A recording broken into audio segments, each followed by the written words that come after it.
लख दर्द मिलन लजपाल मुहम्मद वेठो वा बस हिकु ई लखन जो लाल मुहम्मद वेठो वा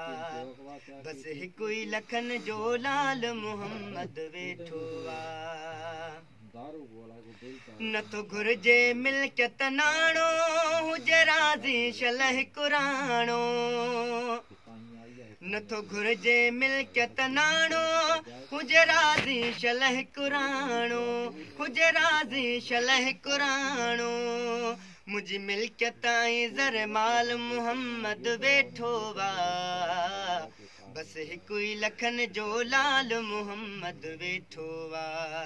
बस हिकु ई लखन जो लाल मुहम्मद वेठो वा लख दर्द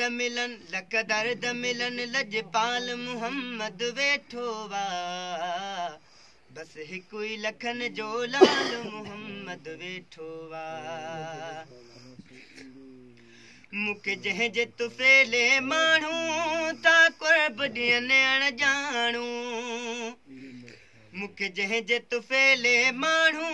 था कुर्ब ॾियनि अणॼाणू था कुर्ब ॾियनि अणॼाणू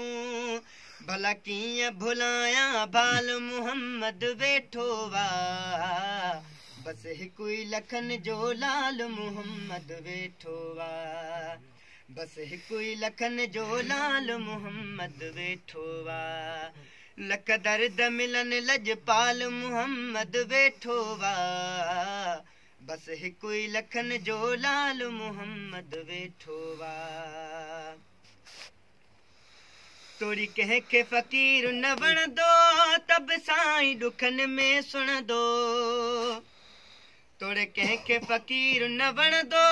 तब साईं ॾुखनि में सुणंदो तब साईं ॾुखनि में सुणंदो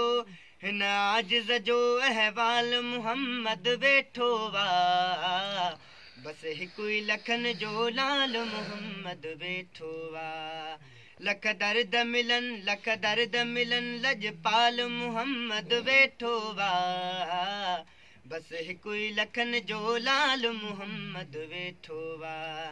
बस हिकु ई लखन जो लाल मुहम्मद वेठो वा मूंखे अणखुट खोड़ खज़ानो ऐं इमाम हुसैन जो नानो मूंखे अणखुट खोड़ खज़ानो ऐं इमाम हुसैन जो नानो ऐं इमाम हुसैन जो नानो गंज ॾींदड़ गंजवाल मुहम्मद वेठो वा गंज ॾींदड़ गंजवाल मुहम्मद वेठो वा बस हिकु ई लखन जो लाल मुहम्मद वेठो वा लख दर्द मिलन लजपाल मुहम्मद वेठो वा बस हिकु ई लखन जो लाल मुहम्मद वेठो वा जो मालिक वा जंहिं शइ जो भला मखणे वटि कंहिं शइ जो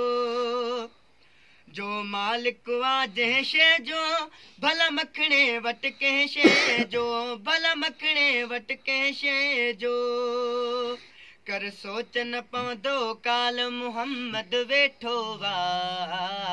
कर सोच न पवंदो काल मुहम्मद वेठो वा बस हिकु ई लखन जो लाल मुहम्मद वेठो वा लख दर्द मिलन लजपाल मुहम्मद वेठो वा बस हिकु ई लखन जो लाल मुहम्मद वेठो वा बस हिकु ई लखन जो लाल मुहम्मद वेठो वा।